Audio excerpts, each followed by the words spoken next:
Welcome back guys, स्वागत है आपका एमएससी मैथ्स क्लासेस के यूट्यूब चैनल पे। तो दोस्तों, आज अपन एडवांस न्यूमेरिकल एनालिसिस में एमएससी मैथ फाइनल ईयर के लिए यूनिट 3 पढ़ रहे हैं, जिसमें आज अपन क्लास 5th करने वाले हैं। आज अपन इस क्लास में जैकोबी मेथड पर बेस्ड एग्जाम्पल करने वाले हैं, जो कि यूनिट 3 का सबसे फेवरेट टॉपिक होता है एग्जामिनर का। आपसे हर साल यहाँ से सवाल पूछता है, या तो मेथड आपसे पूछेगा या फिर इस पर बेस्ट एग्जाम्पल जो आपसे पूछा जाता है। यहाँ पर मैंने आपको एक क्वेश्चन लिख रखा है। 2014 और 2016 में आपसे पूछा गया है शेखावाटी यूनिवर्सिटी सीकर या Rajasthan university Jaipur. Okay, so guys, इस क्वेश्चंस में हमें इगन वैल्यूज और इगन वेक्टर्स जो है वो बताने हैं। हालांकि यूनिट 3 जो है वो सारी की सारी बेस्ड है इगन वैल्यूज और इगन वेक्टर के ऊपर ही, लेकिन इसमें मेथड्स हैं, जैसे जैकोबी मेथड है, गिवन मेथड है, पावर मेथड है, पिकार्ड मेथड है। इस टाइप के डिफरेंट टाइप मेथड्स जो हैं वो आपको इसमें देखने को मिलेंगे, और उन मेथड्स की हेल्प से ही आपको इगन वैल्यूज और इगन वेक्टर्स जो हैं वो निकालने होते हैं। आपको क्वेश्चंस में गिवन होगा कि आपको किस मेथड की हेल्प से या फिर किस मेथड्स को फॉलो करते हुए आपको इगन वैल्यूज और इगन वेक्टर जो है वो बताने हैं। सो गाइस, इसको स्टार्ट करते हैं। आगे बढ़ने से पहले आप लोगों से हमेशा की तरह एक रिक्वेस्ट है, अगर आपको थोड़ा बहुत ही फ़ायदा होता है क्लासों से तो प्लीज़ लाइक ज़रूर करें और अपने दोस्तों को ज़रूर बताएं, उन दोस्तों को जो एमएससी कर रहे हैं। और जैसा कि आपको पता है कि लॉकडाउन तो बढ़ ही चुका है, तो पेशेंस से रखें। हालांकि एक क्वेश्चन करें दिन में, पर करें ज़रूर। वो कोई बात नहीं है कि आप रेगुलर कंटिन्यूटी बना के रखना ज़रूरी है, बस इतना ही है ना। सो गाइस, इसको स्टार्ट करते हैं। देखिए, ये जो मैट्रिक्स हमें दी हुई है ए, ये जो मैट्रिक्स हमें दी हुई है ए, ये मैट्रिक्स जो है ये एक रियल साइमेट्रिक मैट्रिक्स है। अगर ये रियल साइमेट्रिक मैट्रिक्स है तो इसके जो वैल्यूज होंगी वो भी क्या होंगी, रियल्स होंगी।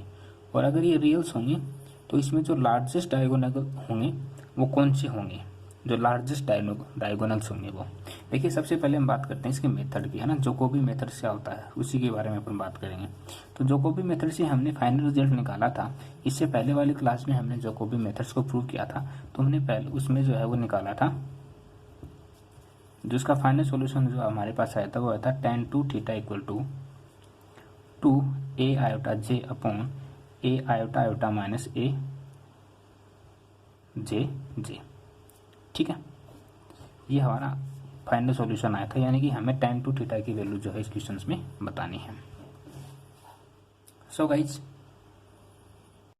तो इक्वेशन तो हमारी जो मैट्रिक्स है वो क्या है, एक रियल साइमेट्रिक मैट्रिक्स है। यानी कि if A is A real साइमेट्रिक्स,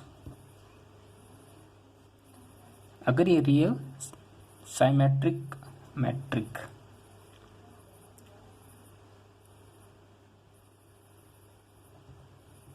matrix है तो क्या होगा, तब होगा कि a इक्वल टू ए की पावर t होगा।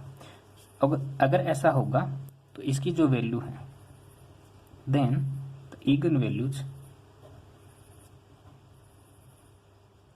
इज ऑल्सो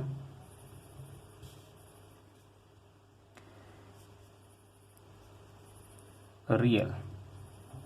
ओके, अब देखिए, according to Jacobi method the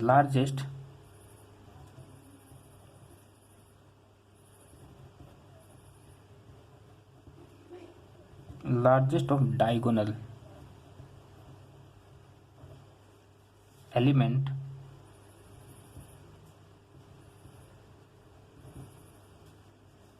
of. अब यहाँ पे आप देखिए, इस वाली इक्वेशन में जो लार्जेस्ट डायगोनल्स जो होंगे वो क्या होंगे, सबसे बड़ी वैल्यू जो होगी 2 है, 3 है, लेकिन क्या 3 भी कहीं 2 बार दिख रहा है आपको? 3 नहीं, सबसे बड़ा आपको 2 दिख रहा है, ये वाला और ये वाला। या तो इसमें देखिए कंडीशंस होगी, जैसे हमारी जो मैट्रिक्स होती है वो क्या होती है, A11, A12, A21 और A22, यानी कि या तो ये होगा या फिर ये होगा। करने का मतलब A आयोटा आयोटा या फिर A आयोटा J या A J iota A J J, समझ रहे हो? इस प्रकार की जो मैट्रिक्स होगी, है ना। तो या तो ये दो वैल्यू लेंगे या फिर ये दो वैल्यू लेंगे। तो यहाँ पर जो लार्जेस्ट जो वैल्यू है इस इक्वेशन क्वेश्चन के अंदर वो क्या है, 2 है। यानी कि ये वाली जो वैल्यू है हमारे पास क्या है, ये A13 की है और ये 31 की वैल्यू है, कहने का मतलब। तो एलिमेंट्स क्या होंगे हमारे पास, A13 बराबर A31 इक्वल टू 2, यानी कि ये सबसे बड़ी वैल्यूज है इसके अंदर। अलग अलग क्वेश्चंस में ये अलग अलग होगी, लेकिन इस चीज़ का हमेशा आपको ध्यान रखना है कि ये आपस में क्या होना चाहिए, कॉरस्पॉन्डेंडिंग होनी चाहिए। यानी 13 है तो 31 ही होगा, 12 है तो 21 ही होगा, 11 है तो 22 होगा, अगर 22 है तो 33 होगा। और यहाँ पर अगर मैं बात करूँ 21, 22, 23, तो अगर यहाँ पे 23 है तो यहाँ पे 32 होगा, इस तरीके से। और बड़ी वैल्यू होनी चाहिए, ऐसा जैकोबी मेथड बोलता है लार्जेस्ट वैल्यू के बारे में, ठीक है। तो हमारे पास यहाँ पे A13 और A31 की वैल्यू क्या आ गई, 2। ये हमें क्वेश्चन में गिवन था। देन फार्मूला क्या होता है हमारा, tan 2 theta equal to 2aij upon a iota iota minus aij, है ना। तो यहाँ पे अगर मैं वैल्यू रखूँ तो 2a13 upon a11 minus a30, ठीक है। जो वैल्यूज हमने ले ली हैं उनको छोड़ने के बाद में जो वैल्यू हमारी बचती हैं वो वाली सेम वाली कंडीशंस में, ओके। तो यहाँ से हमारे पास tan 2 theta equal to 2 into 2 upon 1 minus 1 बराबर 4 अपॉन 0, और इसकी वैल्यू क्या होगी, इनफाइनाइट।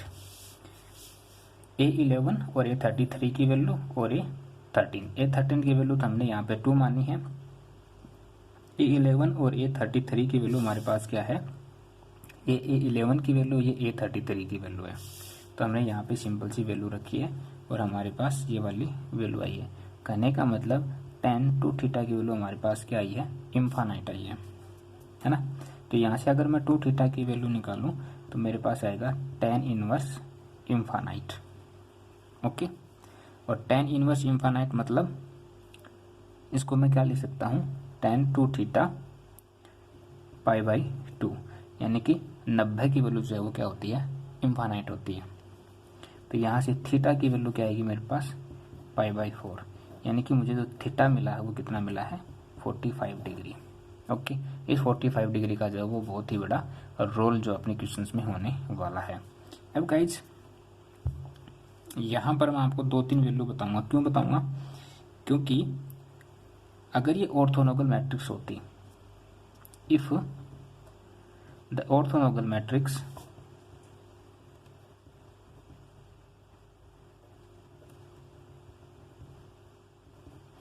ये सब हम कर रहे हैं जैकोबी मेथड्स को फॉलो, ओके। जैकोबी मेथड में यही सब प्रक्रियाएं जो है वो होती हैं। ऑर्थोनोगल मैट्रिक्स क्या होती है, cos theta sine theta minus का होगा ये, और ये वाला होगा साइन थीटा प्लस का, ठीक है। अब ये जो वैल्यूज हैं ये डिपेंड करता है कि हमने हमारी जो लार्जेस्ट वैल्यू जो आई है हम ये वैल्यू वहीं पे रखने वाले हैं और कहीं पे नहीं रखेंगे, समझ रहे। जैसे हमने ये 11 के लिए रखा, ये A33 के लिए रखा या फिर A22 के लिए रखा, उस तरीके से हमको ये वैल्यू जो है इनपुट में काम में लेनी है। जैसे अगर मैं इस वाली कंडीशन, इस वाले क्वेश्चंस के लिए अगर मैं ऑर्थोनोगल मैट्रिक्स को इनपुट करूंगा तो फिर वो क्या लिखा जाएगा,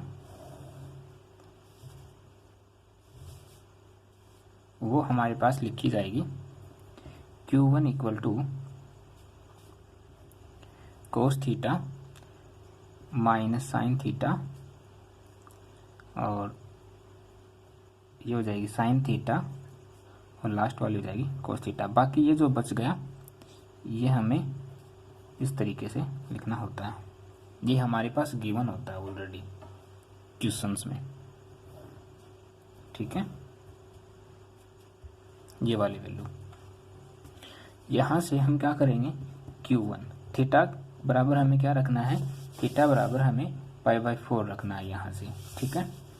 तो एक काम करना, मैं यहाँ पे क्या कर रहा हूँ, चलो मैं रख ही देता हूँ ना, यानी कि cos pi by 4 0 minus sine pi by 4 0 1 0 sine pi by 4 0 cos π/4। Okay, अब आपको क्या करना है, सिंपल सा cos π/4 की वैल्यू होती है 1/√2 0 माइनस sin π/4 की वैल्यू होती है 1/√2, यानी कि sin 45 और cos 45 की वैल्यू क्या होती है, सेम ही होती है। समझ रहे हैं, √2 0 और 1/√2 हमने क्या करा, यहाँ पे ये वैल्यूज रखी हैं सिंपल सा। ओके, अब अगर मैं इसका क्यू इनवर्स निकालूं तो वो कैसे निकालते हैं, जैसा कि मैंने आपको बताया था, क्यू इनवर्स निकालने के लिए यहाँ से पकड़ो, इस तरफ घसीट दो, इसको इस वाले को पकड़ो, इस तरफ घसीट दो, तो ये वाला तो ऐसा ही रहेगा, फिर ये वाला यहाँ आ जाएगा, ये वाला यहाँ आ जाएगा। उसी प्रकार इसको ऐसा करना है, यहाँ पकड़ो और घसीट दो। उसी प्रकार ये 1/√2 0 1/√2। ठीक है, तो ये हमारे पास क्यू इनवर्स आ गई। अब देखिए, ए को हमने क्या माना था, रियल साइमेट्रिक मैट्रिक्स माना था कि नहीं माना था, लेकिन क्यू स्टार क्या है, एक ऑर्थोनोगल मैट्रिक्स है। तो अगर ये क्यू स्टार क्या है, एक ऑर्थोनोगल मैट्रिक्स है ना, यहाँ पे हमें बताना पड़ेगा कि but A is A real symmetric matrix.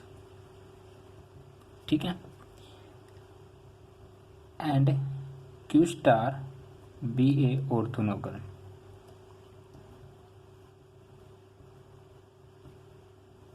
ये क्या है, एक ऑर्थोनोगल मैट्रिक्स है।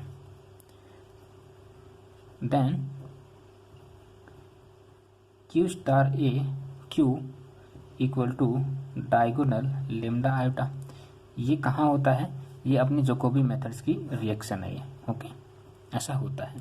अगर ऐसा होता है, क्यों होता है ऐसा, बट अच्छा सॉरी फॉर दैट, इसको मैं और क्या लिख सकता हूँ, क्यू इनवर्स ए क्यू बराबर डायगोनल ए लेमडा आयोटा। क्यों लिख सकता हूँ, क्योंकि Q star equal to Q inverse होता है, इसलिए मैंने इस वाली कंडीशन को यहाँ पे लिखा। अब हम इसकी वैल्यू निकालेंगे, क्योंकि हमारे पास क्यू इनवर्स है ना कि क्यू स्टार है। ओके, यहाँ पर अपन निकालेंगे इसका फर्स्ट रोटेशन। फर्स्ट रोटेशन क्या होगा, A1 equal to Q1 inverse A Q1। इसकी वैल्यू है Q1 इनवर्स की वैल्यू है, A की वैल्यू है, Q1 की वैल्यू अपने पास है। बस सिंपल सा हमें रखना है, A1 इक्वल टू 1/√2 0 माइनस 1/√2 0 1 0 1/√2 0 1/√2। ए की वैल्यू क्या है, ए की वैल्यू जो हमारा जो क्वेश्चन होता है ना, वही सेम कंडीशन जो है वो ए की वैल्यू होती है। तो इसमें ये नहीं है कि हमें कुछ अलग से जो है वो वैल्यू निकालनी होती है। Q1 की वैल्यू हमने निकाली थी 1/√2 0 माइनस 1/√2 माइनस 1/√2 0 1/√2 1 0 1 0। ये सारी वैल्यूज अपने पास होती हैं। अब क्या करेंगे गाइज, इनको करेंगे सोल्व। ये वाली जो मैट्रिक्स है, ये वाली, इसको यहाँ पर ऐसा वैसा ही रख लेते हैं। इन दोनों का आपस में करते हैं मल्टीप्लिकेशन। अब देखना मल्टीप्लिकेशन ढंग से देखना, इसको इसके साथ मल्टीप्लाई करूँगा तो 1 की 1/√2 के साथ करूँगा तो मेरे पास आएगा 1/√2, प्लस इसकी इसके साथ करूँगा तो क्या आएगा 0, प्लस इसकी इसके साथ करूँगा तो मेरे पास आएगा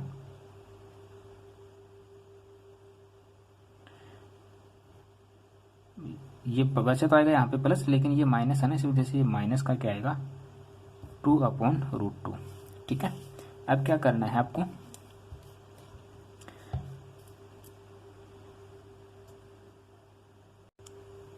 अब इसके साथ करेंगे तो देखना 0 प्लस √2 की 1 के साथ तो √2 प्लस इस 2 की इस 0 के साथ में 0। अब इस 1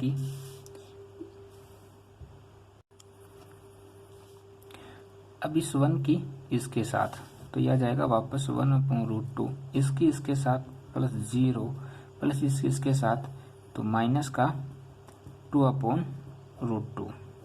ओके, सिमिलरली अब ये वाली जो कंडीशन है, ये पूरी जो लाइन है, एक बार इसके साथ, एक बार इसके साथ, एक बार इसके साथ मल्टीप्लाई करेंगे तो देखते हैं क्या आता है values. 1 plus 0 plus 1 3, -1 plus 0 plus 1 2 upon root 2 plus 1 upon root 2 -2 upon root 2 plus 1 upon root 2। ठीक है, अब इसको सोल्व कर लेते हैं। a1 की वैल्यू सेम ये वाली जो मैट्रिक्स है ये यहाँ पर भी आएगी और सेम यही मैट्रिक्स यहाँ पर भी आने वाली है। इसको थोड़ा सोल्व करके मैं आपको बता देता हूँ। Root 2 1 upon root 2 2 3 0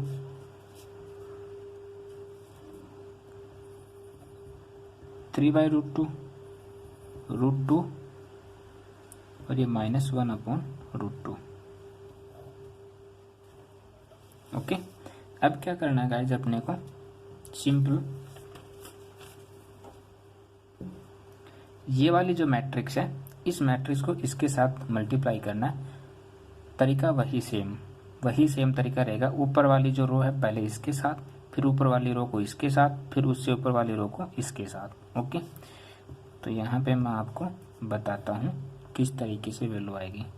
3/2 plus 0 plus 3/2, 1 plus 0 plus 1,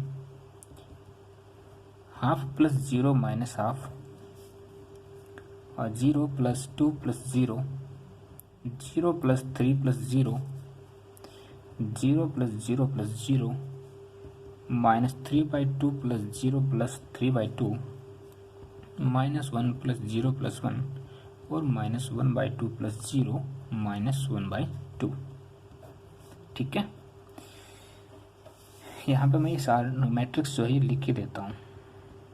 0 1 upon root 2, 0 1 0, -1 upon root 2, 0 1 upon root 2। ठीक है, इसको ये मल्टीप्लाई आप कर लोगे इजीली, है ना। इसको सोल्व करके लिखते हैं तो हमारे पास यहाँ पर जो a की वैल्यू आएगी, a1 की वैल्यू वो आएगी 6/2, 3 3 6/2, 2 0 2 3 0 0 0 0 माइनस का 1, हाफ और हाफ -1। ठीक है, यानी कि 3 2, यहाँ पे मैं सीधा ही लिख देता हूँ ना इसको, ये 3 हो जाएगा। ठीक है, तो यहाँ से हमारे पास a1 की जो है वो वैल्यू आ गई, और ये जो a1 की वैल्यू आएगी ये होती है q2 के बराबर। ओके, अब हमें क्या करना है, again the largest value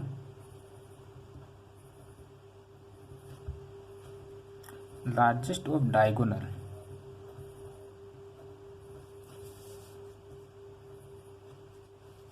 element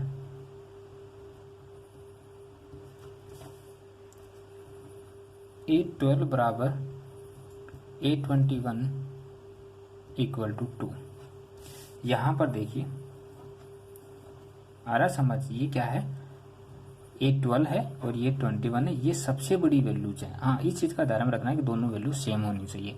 तो इस मैट्रिक्स के अकॉर्डिंग हमारी जो सबसे बड़ी डायगोनल एलिमेंट होंगे वो क्या होंगे, ये वाले होंगे, A12 और A21 के। ठीक है, अगेन हम वही प्रोसेस अपनाएंगे, वही tan 2 theta equal to 2a iota j upon a iota iota minus a J J.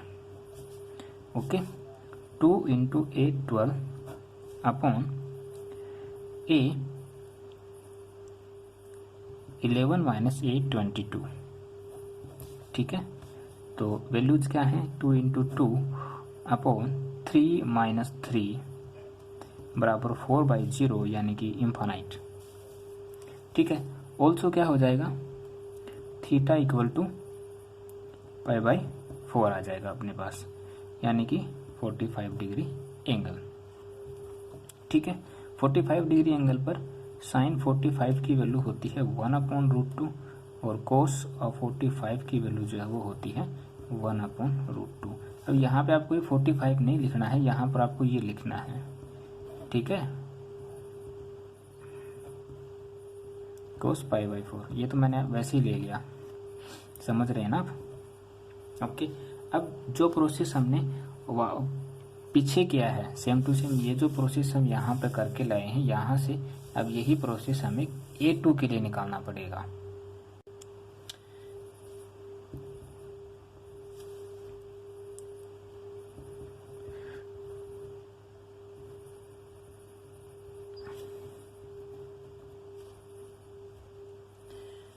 Orthogonal matrix is, अब इस फंक्शन के लिए यानी Q2 फंक्शन के लिए हमारी जो ऑर्थोगोनल मैट्रिक्स होगी वो क्या होगी, Q2 equal to cos theta minus sine theta और ये साइन थीटा। उसके बाद ये 0 ये 0 ये 1 और ये 0 0, ये वाली मैट्रिक्स होगी हमारे पास। अब देखना यहाँ पे हमारे पास Q2 की वैल्यू क्या आएगी, वैल्यूज रखनी है यहाँ पे हमें। थीटा की वैल्यू π/4 रखनी है, π/4 की वैल्यू क्या होती है 1/√2, तो ये तो हो जाएगा 1/√2, ये माइनस का 1/√2 0 और ये 1/√2, ये 1/√2, ये 0 ये 1 ये 0 और ये 0, ठीक है। इसी प्रकार अगर मैं यहाँ पर Q2 इनवर्स निकालूंगा तो वो क्या हो जाएगी, यहाँ से पकड़ो नीचे घसीट दो, तो 1/√2 माइनस 1/, सॉरी यहाँ पे आएगा ये 1/√2 माइनस का और फिर ये 0। दूसरे वाली को ये प्लस का होगा और फिर ये भी प्लस का होगा और ये 0 हो जाएगा, ये 0 0 और ये 1 हो जाएगी। ये हमारी मैट्रिक्स आ गई कौन सी, Q2 इनवर्स की। अब सेकेंड ऑर्डर क्या होगा हमारा,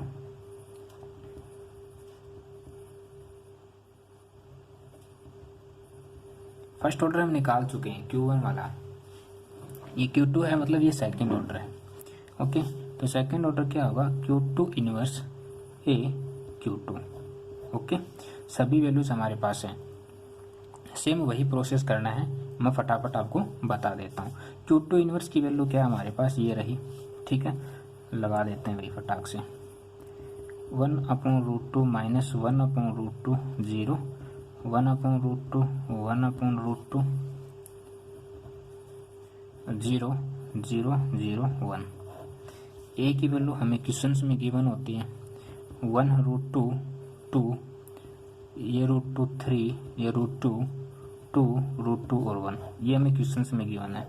और Q2 हमने क्या निकाली है 1/√2 माइनस 1/√2 0, 1/√2 1/√2 0 1 0 0, ठीक है।